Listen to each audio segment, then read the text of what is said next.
Olá, bom dia, paz do Senhor.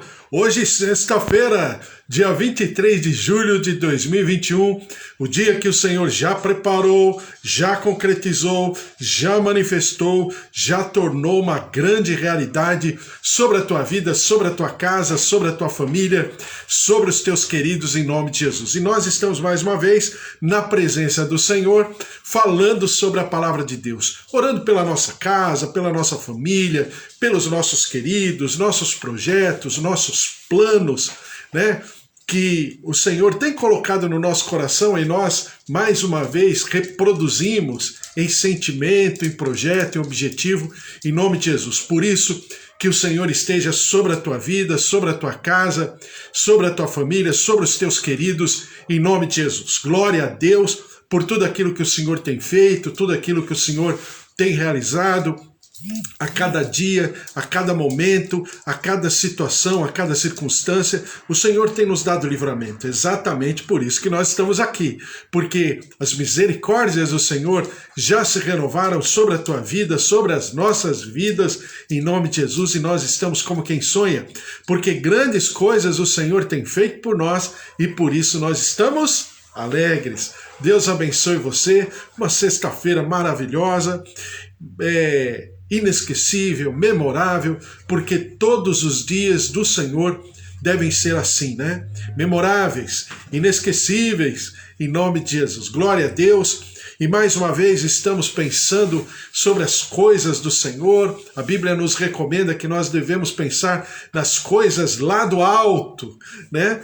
Porque é de lá que vem todo dom perfeito e toda boa dádiva, como diz a Bíblia, e nós possamos viver exatamente nesse compasso, nesse ritmo, né? Nessa capacitação espiritual de vivermos pensando nas coisas do alto, porque verdadeiramente é o nosso ambiente. É o nosso reino, né? Nosso reino, quando eu digo de maneira carinhosa, porque o reino dos céus, ao qual nós pertencemos e desejamos pertencer cada dia mais identificados, mais capacitados, mais incorporados desse reino, em nome de Jesus. Glória a Deus. Bom dia, pastora Mara. Paz do Senhor.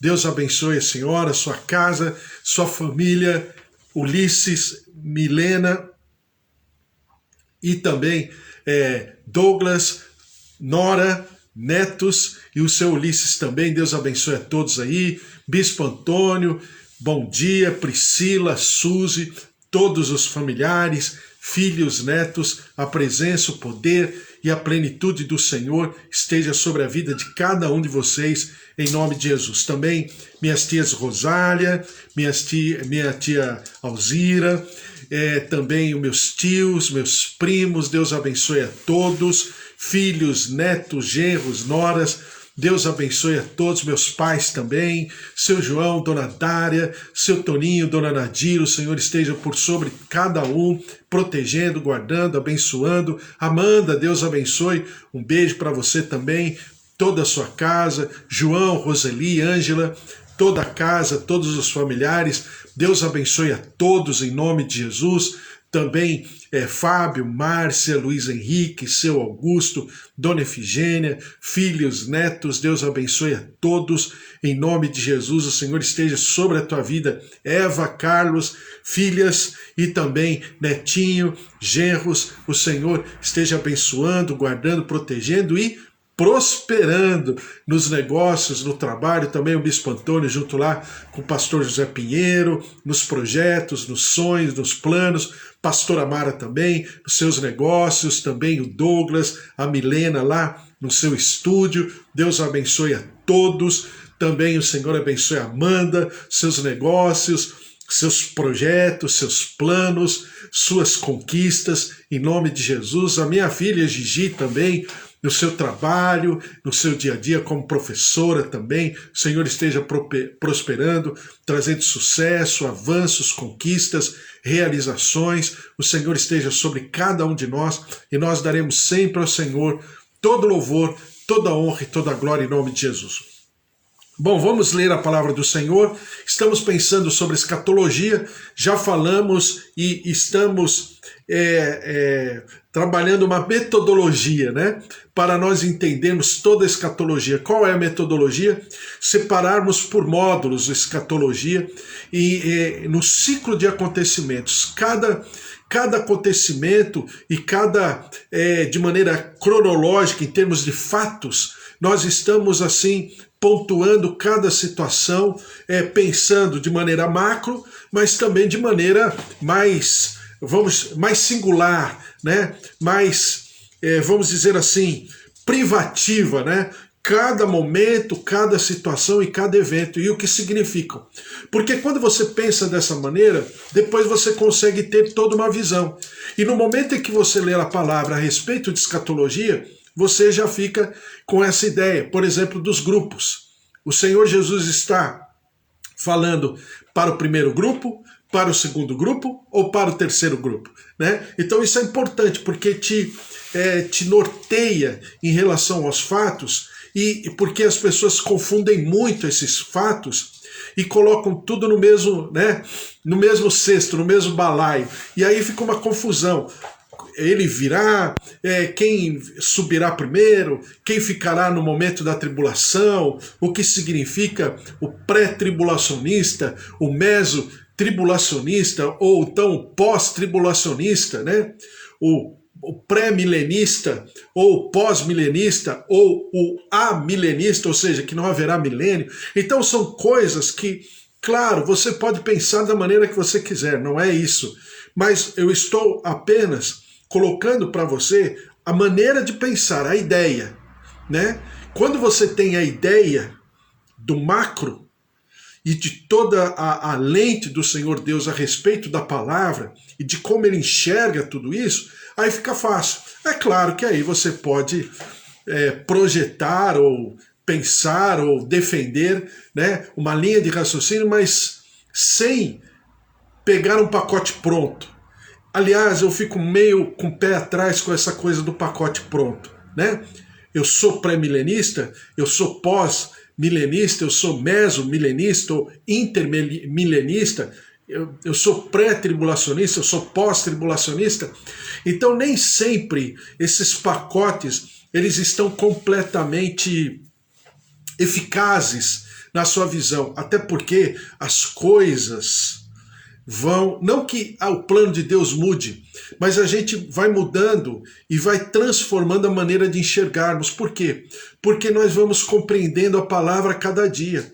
E a palavra por si só, ela é viva, ela é eficaz, ela é rema. Então você começa a entender a palavra. E coisas que, por exemplo, há 10, 15, 30, 40 anos se dizia a respeito de escatologia, né? E não estou falando contrário a ninguém, porque você sempre tem que considerar a geração, o momento com que foi escrito, as circunstâncias ao redor, como hoje, por exemplo, em relação à pandemia. Não tem como você falar de escatologia sem querer, até sem querer, não resvalar pela pandemia, né? Alguns usando a pandemia como se fosse algo assim, olha, é um sinal. Outros se utilizando da pandemia, e eu creio mais nisso, de maneira equilibrada, no que significa a fragilidade humana. E de que a humanidade não precisa de uma terceira guerra mundial para, vamos dizer, trazer uma destruição em massa. Não precisa. Basta uma pandemia, basta um vírus que acaba com tudo, porque o ser humano é frágil. Então nós percebemos que em tudo isso existe o quê? Existe um aprendizado. E se eu puder, de maneira coerente, de bom senso, equilibrada, amadurecida, então eu vou passeando por todos os eventos e vou pensando a respeito. Dentro dessa linha de raciocínio, eu comecei ontem, vou continuar lendo a parábola do bom samaritano, né? Ora, aí alguém poderia falar, poxa, mas por que Jesus fala de uma maneira tão profunda, em poucos versículos, de uma maneira tão simples, sobre todos os acontecimentos escatológicos na parábola do bom samaritano? Porque Jesus é esse ser maravilhoso, né? eterno, eficaz, perfeito, amoroso, delicado, que ele traz nos seus ensinos uma preocupação em nos mostrar todas as coisas, pelo menos aquelas que são importantes, e nos fala disso por muitas vezes, em vários momentos, dizendo e falando e pensando e pontuando a respeito de escatologia. Então a parábola do bom samaritano é exatamente esse momento. Por quê? Por causa de uma pergunta de uma pessoa. E aí eu me sinto feliz, né, quando eu ensino a palavra de Deus por causa de Jesus, porque Jesus, de uma perguntinha, Jesus traz toda uma visão panorâmica. Porque às vezes as pessoas falam, mas geralmente quem ensina fala demais, né? É muito detalhista, mas é assim que a gente foi chamado, foi para isso que a gente foi constituído, né? Então é essa preocupação de ensinar e de fazer com que o ouvinte, aquele que está pensando a respeito, possa caminhar conjuntamente conosco, né? Então vamos lá, Lucas capítulo 10, no versículo 25 diz assim: eis que certo homem, intérprete da lei, se levantou com o intuito de pôr Jesus à prova e disse-lhe: mestre, que farei para herdar a vida eterna? Então Jesus lhe perguntou: que está escrito na lei? Como interpreta? A isto ele respondeu: amarás o Senhor teu Deus de todo o teu coração, de toda a tua alma, de todas as tuas forças e de todo o teu entendimento, e amarás o teu próximo como a ti mesmo. Então Jesus lhe disse: respondeste corretamente, faze isto e viverás. Ele, porém, querendo justificar-se, perguntou a Jesus: quem é o meu próximo? Uma perguntinha tão simples. Quem é o meu próximo? Jesus poderia responder isso numa frase, em poucas palavras, mas Jesus se aprofunda e vai para uma linha. Agora, nós, como estamos falando de escatologia, olhando para essa lógica escatológica, né? Então ele vai para uma linha tão profunda, tão maravilhosa, que nos impressiona, nos deixa maravilhados até os dias de hoje, que é exatamente a parábola do bom samaritano. Ele diz assim: ele, porém, querendo justificar-se, perguntou a Jesus: quem é o meu próximo? Jesus prosseguiu dizendo: certo homem descia de Jerusalém para Jericó e veio a cair em mãos de salteadores, os quais, depois de tudo lhe roubarem e lhe causarem muitos ferimentos, retiraram-se, deixando-o semi-morto. Então nós combinamos, claro, mediante a palavra, né?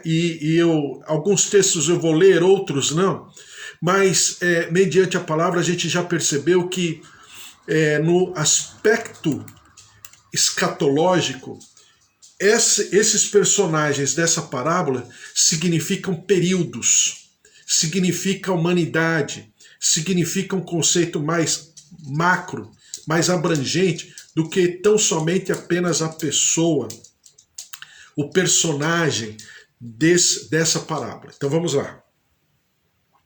Primeira coisa, esse homem, a Bíblia fala assim, um homem, ou seja, alguém genérico, diz respeito à humanidade.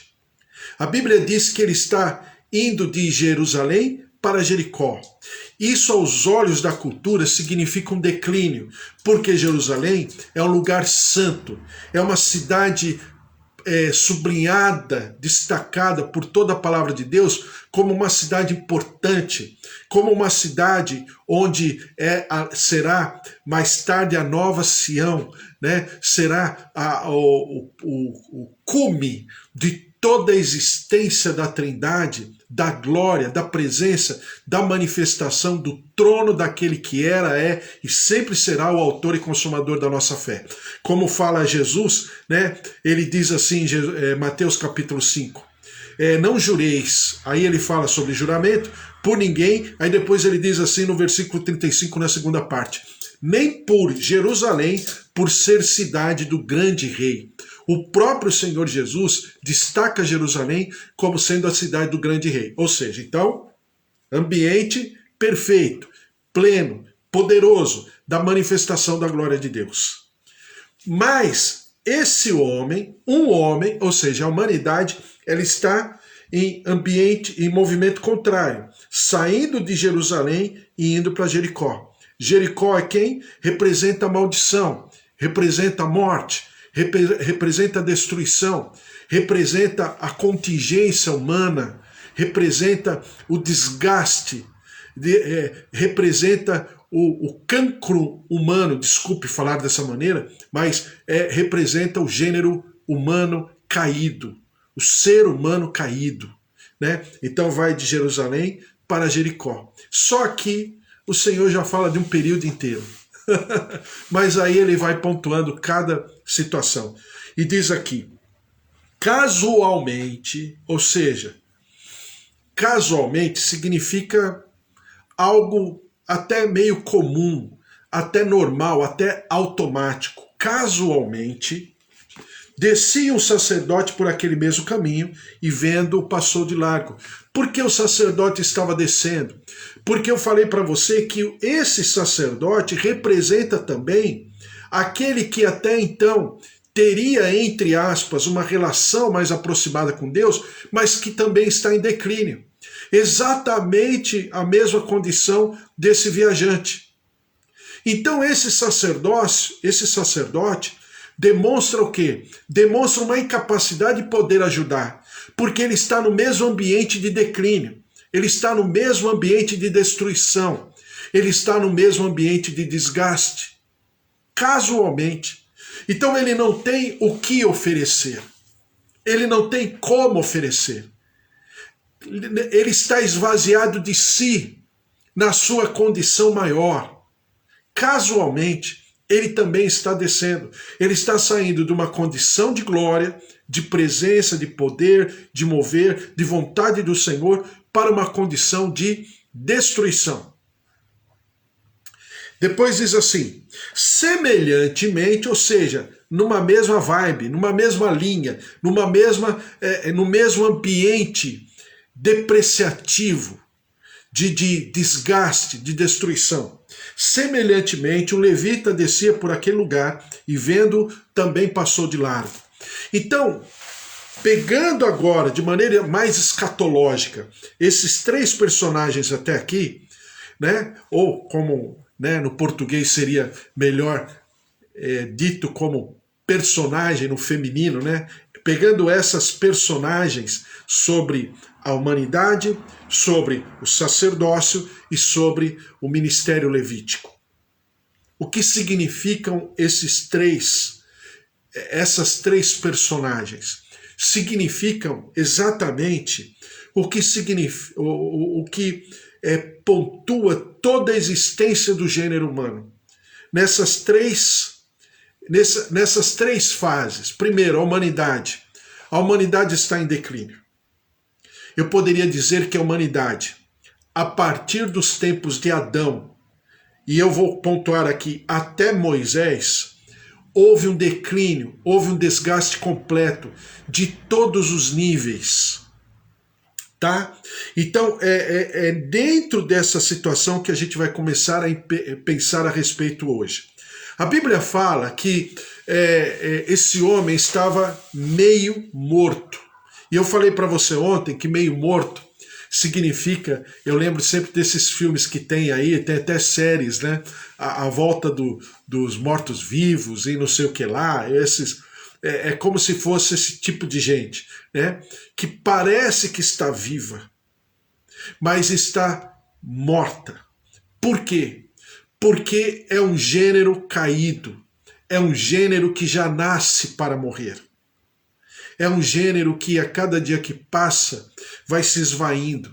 Naquele filme, inclusive eu até revisitei esse filme junto com as minhas filhas esses dias, falando sobre o apóstolo Paulo. Chega um momento que o apóstolo Paulo, dentro do enredo do filme, né? E possivelmente o apóstolo Paulo está se referindo àquilo que Joséfo, o historiador judeu, né, mas que vendeu a sua alma para a coroa romana para não poder morrer. Então Flávio Joséfos, como é chamado, né, nos seus escritos, um grande historiador, e ele escreve a respeito de Paulo, e chega uma hora que Paulo realmente fala com um dos centuriões que está guardando a sua prisão antes de ir para a morte, né? Paulo foi decapitado, segundo a sentença romana, por se colocar contrário, né, entre aspas, ao Império Romano da época, e Paulo era um cidadão romano, então ele foi julgado, sentenciado conforme a lei romana, né? Ainda que Paulo também fosse um cidadão judeu. O Paulo era um cidadão judeu mediante a sua mãe, e a raça judaica ela passa de pai para filho. Na verdade não é de pai para filho, mas é de mãe para filho, né? Vem pela mulher e não pelo homem, sendo que já na cultura romana ou grega ou outras culturas a raça vinha pelo homem. Então Paulo, por isso que ele é judeu, mas por isso que ele também é romano, possivelmente. Essa é a história. Por quê? Porque Paulo, ele descende da sua mãe judia, mas também descende do seu pai romano ou grego, né? E aí, o que acontece? Ele é um cidadão judeu, na excelência, 100% judeu, mas ele também é um cidadão romano, né? Ainda que seu pai possivelmente fosse grego. Então você percebe que Paulo, né, ele fala num momento lá, segundo os escritos históricos não bíblicos, mas históricos, ele fala para essa pessoa o seguinte: olha, a vida do homem é como alguém que quando põe a mão fora do barco e pega na água assim, né, e ainda que ele queira a todo custo ficar com a água na mão, a água vai se esvaindo pelos dedos. Assim é a vida do homem. Mas quando esse homem, ainda que incapaz de segurar a sua vida, mas ele coloca a sua vida nas águas, né? Ele falando do mar, nas águas abundantes do Senhor, ele não vai ter apenas um pouco de vida, mas ele vai, né, mergulhar toda a sua mão na água e vai ter todo o universo para viver. Então é exatamente isso que o gênero humano significa. O gênero humano, ele, por mais que ele queira, que ele tenha ciência, que ele tenha as tecnologias, e a pandemia, se é que nós podemos olhar com os olhos bons em relação a toda essa tragédia, a pandemia expressa muito bem isso, né? Porque você tem desde ricos, poderosos, organicamente falando, pessoas boas, né, no sentido de saúde, tudo, pessoas jovens, pessoas mais idosas, e estão vivendo uma situação trágica, né? E nós todos. Então, é exatamente essa constatação. E a humanidade, esse viajante que foi tomado por assaltantes, os assaltantes aqui, claro, não precisa falar muito a respeito, mas simboliza o diabo. E a Bíblia fala em João 10,10, eu não vou ler porque a gente conhece de cor e salteado, né? João 10,9 diz assim: eu sou a porta, se alguém entrar por mim será salvo, entrará e sairá e achará pastagem. Mas João 10,10 diz assim: o ladrão vem somente para roubar, matar e destruir. Eu vim para que tenham vida e a tenham em abundância. Então o sacerdote, o levita, o viajante estão praticamente numa mesma situação. Cada um dentro das suas questões, cada um dentro das suas demandas, dentro dos seus desgastes, dentro das suas dificuldades intransponíveis, estão num momento crítico. Mas aí acontece algo espantoso. Diz a palavra do Senhor no versículo 13: certo samaritano que seguia o seu caminho, lembre, até então, viajante, sacerdote, levita, estavam meio assim como entristecidos, angustiados, aflitos, estavam descendo, estavam indo de um patamar para um outro completamente diferente, estavam em franco declínio, em franca destruição. não tinham condição de se segurarem ou de controlarem a si próprios. Semi-morto ou meio morto significa que precisa de uma ação externa, precisa de uma intervenção de alguém externo. Ele por si só, ou essas pessoas nas suas condições, ou sacerdotais ou levíticas, não vão ter mais capacidade. Por quê? Porque o sacerdócio também significa e diz respeito a um período. Nós poderíamos chamar do sacerdócio, né, dos patriarcas desde Abraão, desde Adão até Moisés. Chegando em Moisés, esse período, né, é alterado. E o período levítico é exatamente a mesma coisa. Porque os levitas também, principalmente no tempo das sinagogas, e a gente já pensou a respeito, né? Quando falamos de Esther, de Mordecai, de Daniel, dos 3 amigos, Neemias e Esdras, você tinha a sinagoga. Por quê? Porque o templo estava destruído, o templo de Salomão. E as sinagogas foram criadas exatamente para que, agora, esse pessoal descendente da tribo de Levi poderiam dar continuidade aos escritos, continuidade não a escrever, mas continuidade a ensinar o povo que desejava aprender de Deus ou desenvolver o conhecimento de Deus, ainda que estivesse em cativeiro. Então as sinagogas foram importantes. Esses levitas foram importantes. Porque quando se falava de levita, se pensava em lei, se pensava em disposição de lei, expressão de lei, ensino de lei. Lei de quem? A lei de Moisés. E tudo isso estava em decadência. Mas aí diz aqui, certo samaritano que seguia o seu caminho, ele é o único que tem caminho. Ele é o único que tem endereço. Ele é o único que tem projetado toda uma trajetória. Ele é o único que está, né, vamos dizer assim, subindo enquanto os outros estão descendo. Por quê? Porque é o próprio Senhor Jesus que se propôs nascer como homem, e como homem menor do que homem, porque nasceu num ambiente de estrebaria, porque nasceu numa atmosfera de cheiro de animal. Ele nasceu num coxo, ele foi colocado no seu primeiro berço foi um coxo. O seu primeiro enxoval foi retalho de pano. A Bíblia fala que nem um pano inteiro ele tinha retalho de pano, ou então faixas de pano, como diz a palavra. Então você vê Jesus fazendo exatamente o caminho inverso. E ele vai subindo com um caminho estabelecido, com uma verdade estabelecida, com uma vida estabelecida. Ele é o caminho, a verdade e a vida. Então ele vai no caminho contrário. Por que samaritano? Nós também já lemos ontem, não vou voltar.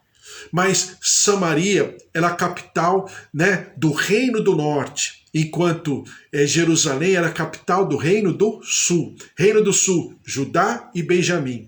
Reino do Norte, Israel, onde a capital era Samaria. Foi completamente destruída, né? Esse Reino do Norte foi totalmente destruído, dizimado pelos assírios. E os assírios se apoderaram de Samaria. E Samaria passou a ser uma terra de ninguém. Por que uma terra de ninguém? Porque na cultura bíblica, as pessoas, os remanescentes, se misturaram com os outros povos. Ficou um povo misto. E os samaritanos eram discriminados pelos judeus exatamente por causa disso. Era uma rejeição, uma discriminação de séculos. Então esse samaritano representa quem? Alguém rejeitado, alguém desprezado, alguém depreciado. E Jesus se coloca nessa brecha. Porque Jesus também, desculpe o termo, é alguém misto, miscigenado, né? No bom, agora sim, no bom sentido, com os olhos bons, Por quê? Porque ele é totalmente homem, 100% homem, mas ele é totalmente Deus, 100% Deus. A Bíblia diz que ele se esvazia de si.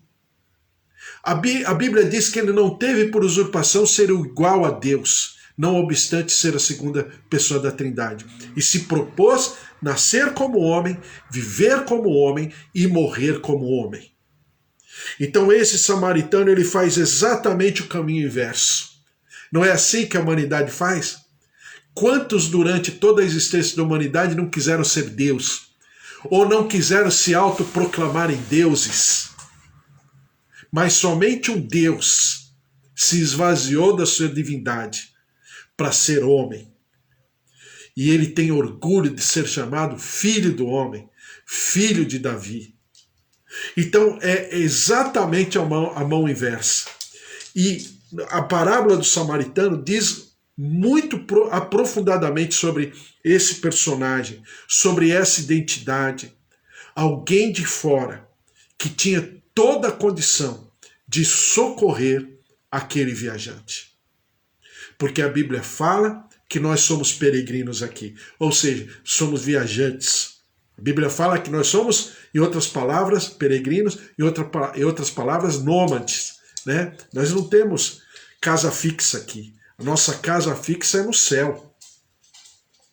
Então esse bom samaritano vai até ele e diz assim: e chegando, pensou-lhe os ferimentos, aplicando-lhes óleo e vinho. Né? Então, quando você pensa em tudo isso, você vê o sacerdócio ou o ministério sacerdotal ou o ministério levítico como um período. E se você olhar o viajante também nesse sentido escatológico, também é um período. O período desse viajante que fica semi-morto é o período entre Adão e Jesus Cristo.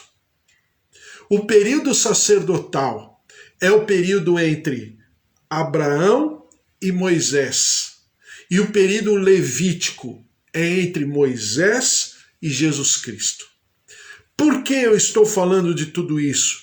Para a gente entender todos os ambientes e por que a humanidade representada pelo viajante e por que o sacerdócio representado por esse sacerdote que passou de largo. E por que o ministério levítico, representado por esse levita que passou de largo?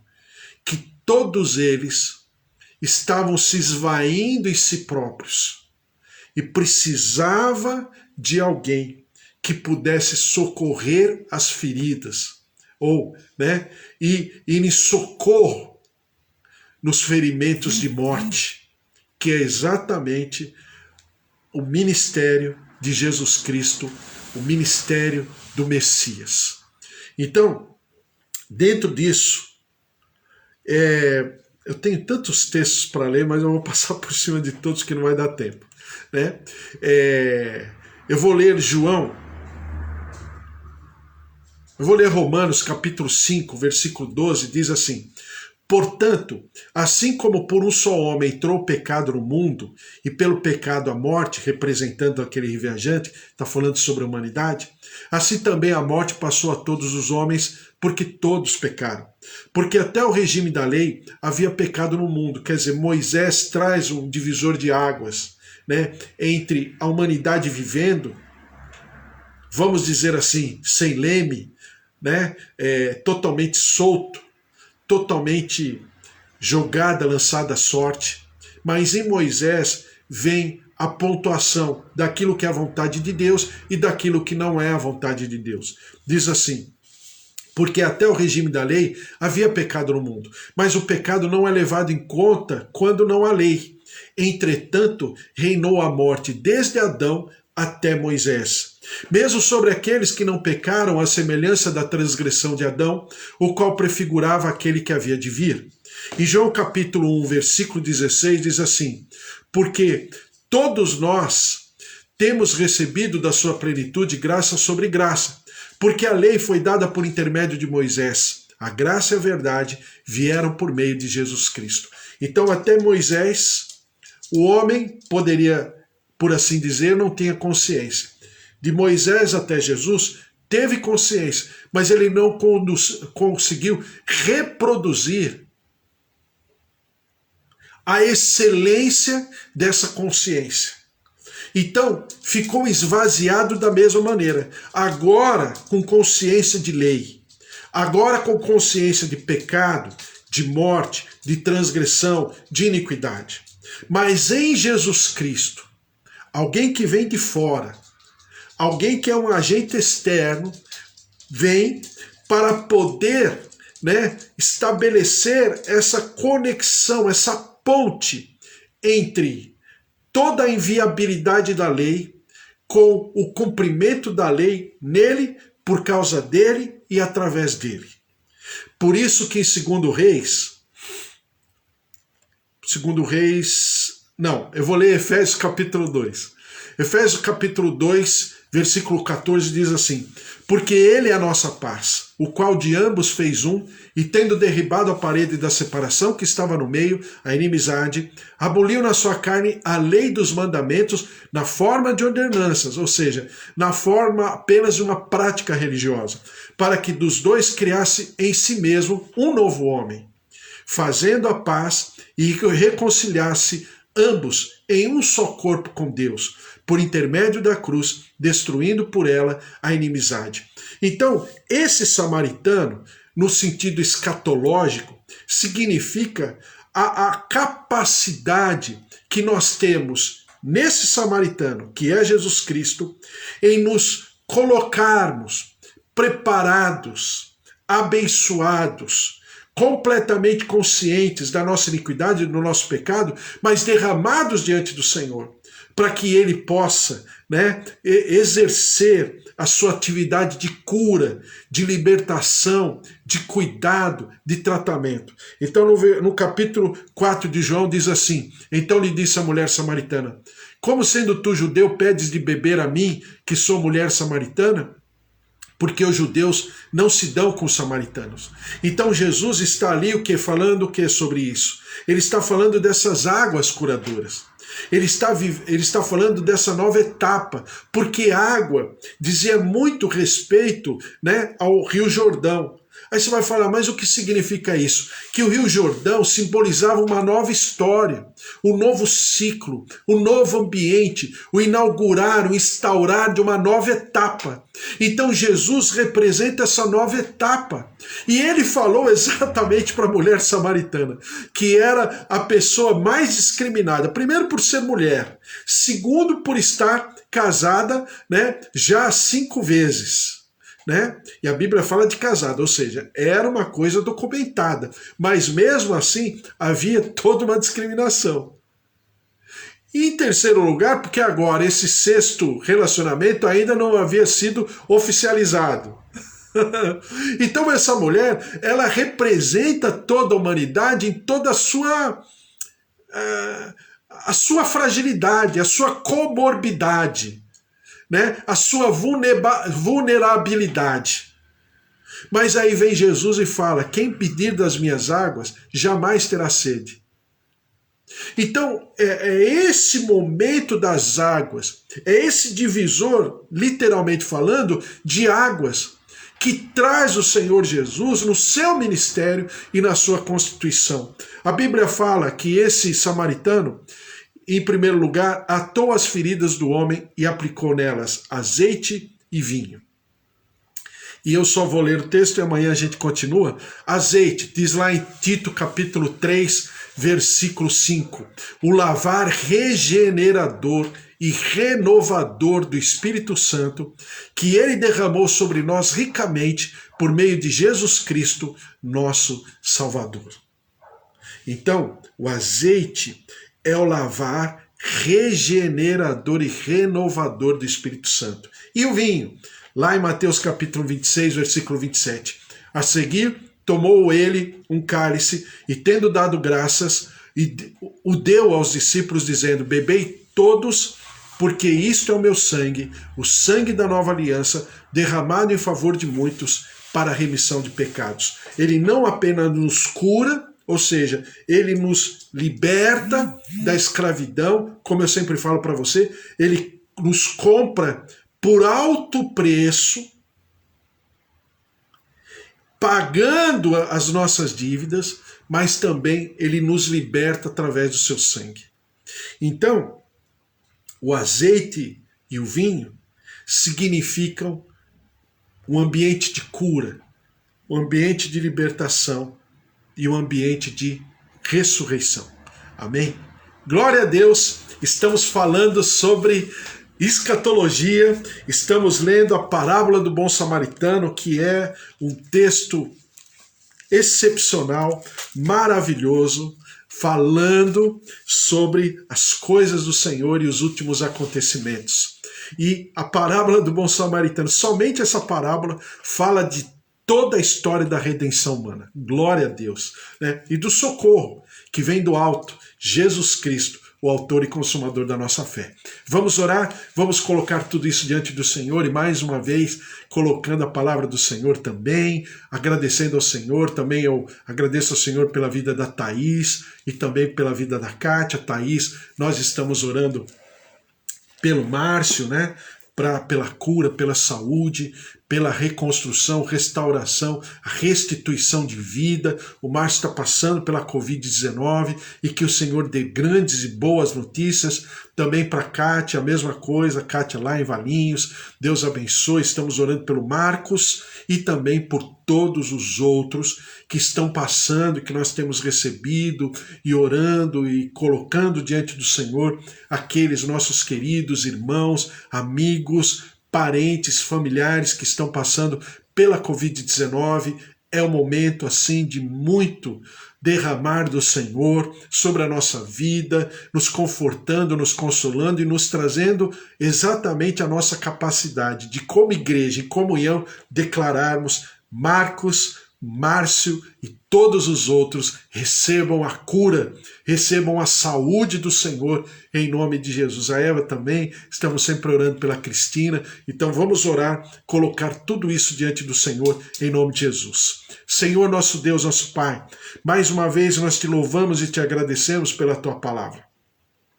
Mais uma vez, mais um dia, mais um pouquinho de aprendizado daquilo que significa, Senhor, a tua preocupação conosco, em relação a nós estarmos revigorados numa esperança maravilhosa, poderosa, plena, a tua glória, a tua presença, o teu poder, a tua plenitude se derramando sobre nós, nossos queridos, nossos pais, nossos avós, nossos idosos, nossos tios, o marido, a esposa, ó Deus, filhos, netos, sobrinhos, genros, noras, derrama-te sobre cada um, ó Deus, trazendo da tua saúde, da tua cura, do teu mover, colocamos a vida, Senhor, em nome de Jesus, do Márcio, tocando, visitando, visita o teu servo, altera, transforma, traz o teu vigor, da tua vitalidade, da tua energia, da tua presença, do teu mover, visitando o seu leito, visitando o seu corpo, o seu organismo,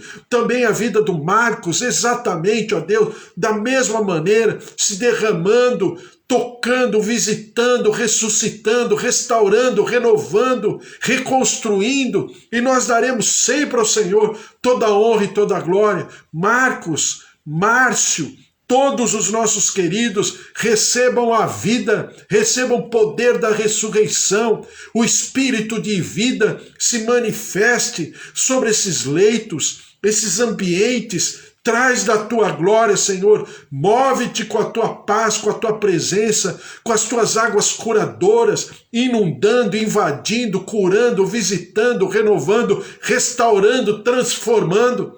E nós daremos sempre ao Senhor toda a honra e toda a glória. Senhor, nós te clamamos pelo nosso país, pelo Brasil, que passamos um momento trágico, terrível, difícil, de impotência, de desprezo, de uma série de sentimentos. Por isso, ó Deus, tem misericórdia da nossa terra, o nosso povo, o nosso país. Vem com a tua graça, perdoa os nossos pecados como nação, liberta-nos de toda maldição, e nós te louvaremos sempre e daremos sempre ao Senhor toda a honra e toda a glória. Derrama-te sobre nós todos que estamos aqui, revigora-nos, Senhor, nas tuas promessas, nessa esperança maravilhosa, que o Senhor se preocupa a todo momento, para que nós possamos andar, para que nós possamos nos alegrar, para que nós possamos nos alimentar dessas tuas promessas e como aquele viajante, ó Deus, sermos tocados pelo teu azeite, pelo teu vinho, ou seja, pela tua cura, pela tua saúde, pela tua aliança e permanecermos a andar e permanecermos a crer, convictos de que viveremos sempre aquilo que é bom, perfeito e agradável, que é a tua vontade. E nós tenhamos uma sexta-feira maravilhosa, um ambiente assim muito especial, inesquecível, memorável, com notícias, boas notícias em todas as áreas da nossa vida. Kátia e Thaís também com boas notícias, e nós daremos sempre ao Senhor todo louvor, toda honra e toda glória em nome de Jesus. Amém. Amém. Glória a Deus, que o amor do Deus Pai Todo-Poderoso, que fez o céu e a terra e a vida vitoriosa em Jesus Cristo, e as consolações do Espírito Santo da promessa estejam sobre a tua vida, sobre a tua casa, a tua família e todos os teus queridos em nome de Jesus. Porque se Deus é por nós, quem será contra nós? Se o Senhor é nosso pastor, de nada nós teremos falta. Um beijo para você. Uma sexta-feira maravilhosa. Deus abençoe em tudo que você fizer, que você tenha boas notícias, o Senhor te visite e se manifeste em todo o teu trabalho, por onde você estiver, por onde você se propor a estar, suas tarefas, suas responsabilidades, o Senhor se derrame poderosamente e em tudo você seja mais que vencedor. Amém? Glória a Deus, um beijo, fique na paz, boa sexta-feira e amanhã, sábado, nós estaremos de volta aí às 10 horas. Deus abençoe, um beijo, fique na paz, tchau, tchau.